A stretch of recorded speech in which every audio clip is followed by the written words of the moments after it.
Now next topic is archaeological sources. In archaeological sources, what we include, that one is available in the form of monument, tombs, pillar, coins, inscription, sculpture art, jewellery and weapon. ये सारी की सारी चीज़ archaeological sources के अंदर हम include करेंगे. Now we have to do the detail study of all this.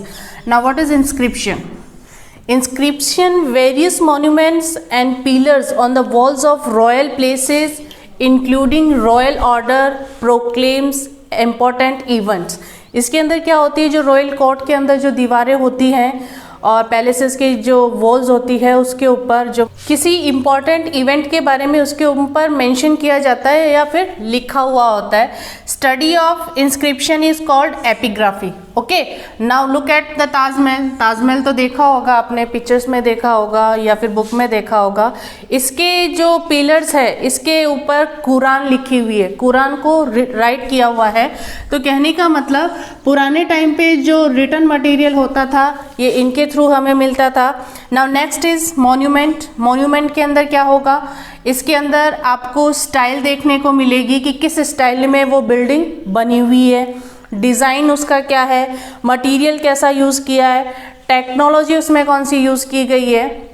जैसे मेहरौली के अंदर जो आयरन पिलर है वो आज तक भी उसके ऊपर रस्टिंग नहीं हुआ है, उसके ऊपर जंग नहीं लगा है. तो कहीं ना कहीं अगर हम ढूंढे तो पीछे का टाइम का जो साइंस था वो काफ़ी एडवांस था. तो टेक्नोलॉजिकल एडवांसमेंट उसमें क्या है, प्रॉस्पेरिटी ऑफ किंग देखी जाती है, एम्परर देखी जाती है कि भाई इसने ताजमहल बनाया था तो ताजमहल और राजाओं ने तो नहीं बनाया. तो बेसिकली ये चेक किया जाता है कि उस टाइम का एम्परर का पावर क्या है, पोजीशन क्या है. उसके साथ साथ में जो विक्ट्रीज है, जो युद्ध में उन्होंने जीता है, इकोनॉमिक प्रोग्रेस ऑफ एम्पायर है कि भाई किस राजा ने कितने ज़्यादा फोर्ट्स बनाए, पैलेसेस बनाए, मॉस्क्यूज बनाए, टॉम्स बनाए. तो ये सारे के सारे उस राजा की प्रॉस्पेरिटी को भी सिंबलाइज करता है.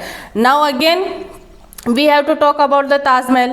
Taj Mahal is combination of Hindu and Islamic style. Hindu Islamic style कैसे है, जैसे ही हमारे यहाँ पर मुग़ल आए थे, आज जो आप मंदिर के ऊपर ये देखते हो ये मस्जिद का आर्ट है. मोहम्मडन्स जब आए थे तब उन्होंने अपनी मस्जिदें बनाई थी, तो ये चीज़ हमने ये कॉन्सेप्ट वहाँ से लिया है. और हमारे यहाँ क्या होता था, मंदिरों में पहले ये जो होता है ना कॉरिडोर या बरामदा टाइप जो बोलते हो वो होता था, अंदर एक बड़ा सा हॉल होता था. द्रविडियन स्टाइल के अंदर भी ये चीज़ होती थी. तो ये वाला कॉन्सेप्ट मिक्सचर ऑफ हिंदू और इस्लामिक स्टाइल मीन्स हमने जो हिंदू रिलीजन के अंदर जो चीज़ हमें अच्छी लगी उसको इसमें ऐड कर दिया और इस्लाम के अंदर जो चीज़ हमें अच्छी लगी वो उसमें ऐड कर लिया. जैसे हमने जो मस्जिद का ऊपर वाला ये फॉर्मेट है ये हमने अपने मंदिरों में ये जो गुंबद जिसे आप बोलते हो इस कॉन्सेप्ट को एक्सेप्ट कर लिया.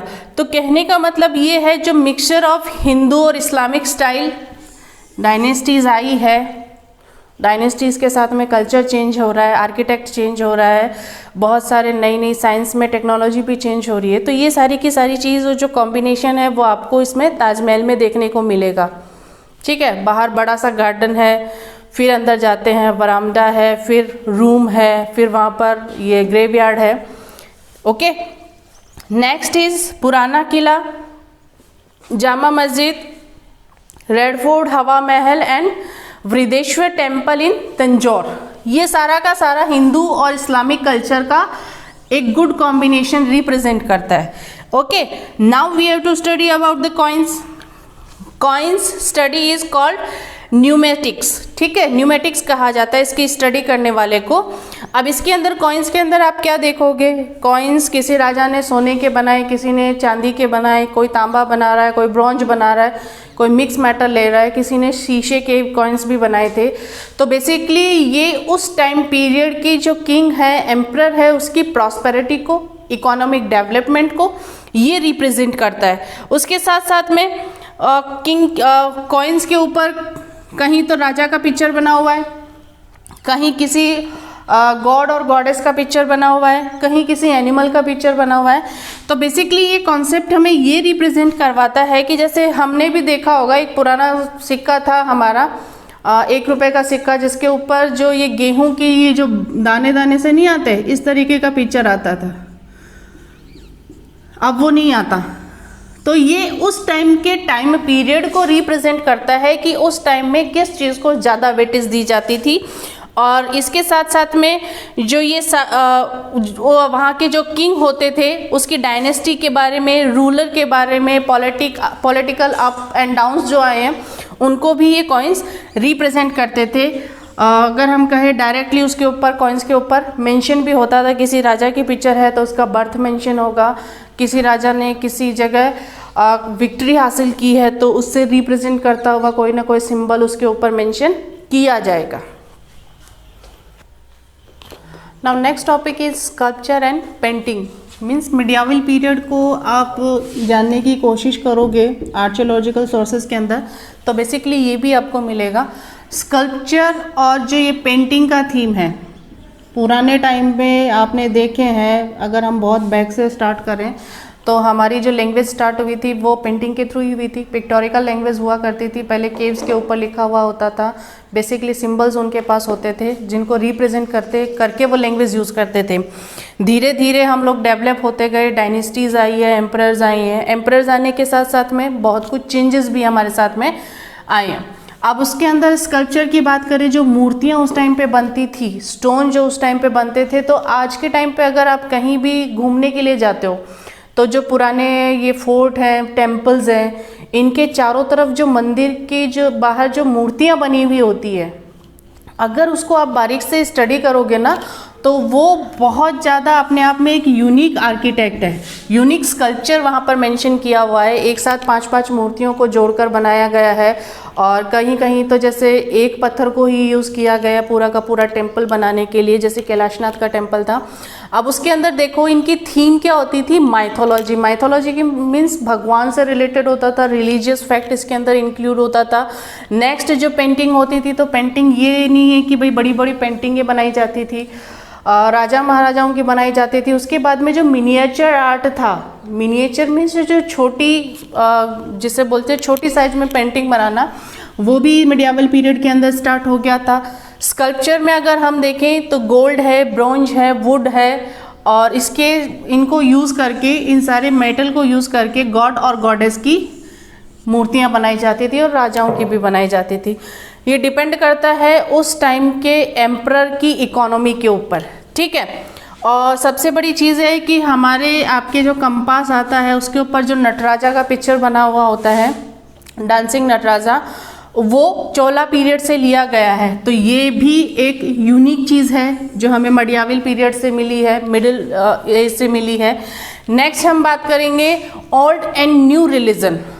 Old and new religion means कैसे, जैसे पुराने टाइम में और अभी भी होता है बेसिकली गाँव की साइड में या कहीं रूरल एरिया की साइड में अभी भी ये चीज़ एक्टिवेट है। हम हर किसी चीज़ की पूजा करते हैं, जैसे ज़मीन पर सुबह उतरते हैं तो ज़मीन की पूजा करते हैं, सूरज की पूजा करते हैं, चंद्रमा की करते हैं, पेड़ पौधों की, इनकी हर चीज़ को हम पूजा करते हैं। बेसिकली हमारा रीज़न क्या है, हमारा बिलीफ था, हमारा जैसे नदियों की पूजा करते हैं क्योंकि वो हमें पीने को पानी देती है। तो ठीक ये हमारा एक कलेक्टिव बिलीफ था उस टाइम की कम्युनिटी का कि हर जगह गॉड है और उस एग्जिस्टेंस को हम एक्सेप्ट करके हर एक चीज़ की पूजा करते थे। अब धीरे धीरे जैसे जैसे एम्पायर आए हैं, जैसे जैसे डायनेस्टीज चेंज हुई है, हर किसी ने एक नई चीज़ से इंट्रोड्यूस करवाया है। कोई तो इस्लाम को कंट्री इंट्रोड्यूस करवाता है, कोई हिंदू से करवाता है, हिंदुइज्म से, कोई बौद्धिज्म से, कोई जैनिज्म से। मतलब जो डायनेस्टीज आई हैं उनके साथ साथ नए नए रिलीजन भी हमारे यहाँ पर आए हैं, उनको इंट्रोड्यूस भी हमारे साथ हुआ है। अब हमारे यहाँ पर क्या हुआ, सोसाइटी मिक्स्ड मीन्स भाई हमारे यहाँ पर जो इस्लाम के जो ये ट्रेडर्स वगैरह आए थे, हम चावल नहीं जानते थे, बिरयानी नहीं जानते थे, बर्फ़ नहीं जानते थे। जैसे ये मोमडन्स यहाँ पर आए, हम इनसे गेट टुगेदर हुए, ठीक है। अब ये सब चीज़ हमारी लाइफ का आज के टाइम पे कॉमन पार्ट है। उसके साथ साथ में जो मिक्स्ड हिंदू सोसाइटी है, मैंने आपको बताया कि जो मंदिर के ऊपर का ये टॉम है, ये मुस्लिम्स की जो मस्जिद होती थी उससे हमने कलेक्ट किया है। मेहराब उसके अंदर होते थे जो जालीदार, वो हमने अपने मंदिर में यूज़ किए हैं। तो हिंदू सोसाइटी के अंदर मिक्सअप हो गया रिलीजन का भी और आर्किटेक्चर का भी। अब हमने क्या किया, जो कस्टम वर्शिप हम करते थे उसको एक बेसिकली शेप दे दी। शेप मीन्स स्कल्पचर स्टार्ट हो ही गया था, तो हमने गॉड और गॉडेस इनको बनाना स्टार्ट कर दिया। आफ्टरवर्ड्स भक्ति movement started and Sufi movement started. भक्ति मूवमेंट में आपको हिंदुइज्म से गेट टुगेदर करवाया, उससे मिलवाया कि भाई भगवान को आप पूजा कर सकते हो, भगवान को आप मूर्तियों के थ्रू देख सकते हो, भगवान को आप मूर्तियों के थ्रू खाना भी खिला सकते हो। तो उस टाइम पे जब ये मीराबाई वगैरह आई थी तो उन्होंने बेसिकली अपने सॉन्ग्स के थ्रू, प्रेयर्स के थ्रू इसको रिप्रेजेंट किया था। आफ्टरवर्ड्स जो ट्रेडर्स आए थे हमारे यहाँ पर, अरेबियन ट्रेडर्स आए थे, वो यहाँ पर इस्लाम को लेकर आए थे। इस्लाम के साथ साथ में ही सूफी मूवमेंट स्टार्ट हो गया था। सूफी मूवमेंट के स्टार्ट होने के साथ में जो इस्लामिक है उनकी जो होली बुक है कुरान, और ये हमारी जो रामायण महाभारत है, इसके साथ में ही हमने गॉड को एक तरह से डिवीज़न दे दिया कि भाई हिंदुइज्म में होगा गॉड और मुस्लिम्स में होगा अल्लाह। बेसिकली ये पार्ट एक ही है, लेकिन हमने उसको डिवीज़न दे दिया एक मूवमेंट के थ्रू। तो जैसे जैसे ट्रेडर्स आए हैं और एम्परर्स आए हैं, नई नई कंडीशन हमारे पास आई है, हर चीज़ को देखने का नज़रिया हमारा बदला है। तो ये सारे के सारे ओल्ड और न्यू रिलीजन मीन्स पहले हर किसी में भगवान को देखना, फिर मूर्तियों में देखना, फिर भक्ति का जो रिप्रेजेंटेशन है वो प्रेयर्स के थ्रू, सॉन्ग्स के थ्रू रिप्रेजेंट करना। तो बेसिकली इन सब चीज़ों को इसी तरह ओल्ड और न्यू रिलीजन में डिवाइड किया गया। Now the last topic of this chapter is what we have did more development in this medieval period, that was from the 8th to 18th century. 8 से 18th सेंचुरी तक ये period चला था। इसके अंदर जो एक्स्ट्रा अचीवमेंट हमारा क्या रहा था, हमने इस टाइम पे फॉरेस्ट को साफ करके एग्रीकल्चर लैंड डेवलप कर लिया था। मीन्स एग्रीकल्चर को बहुत, एग्रीकल्चर और कल्टीवेशन को बहुत ज़्यादा इंपॉर्टेंस मिलना स्टार्ट हो गई थी।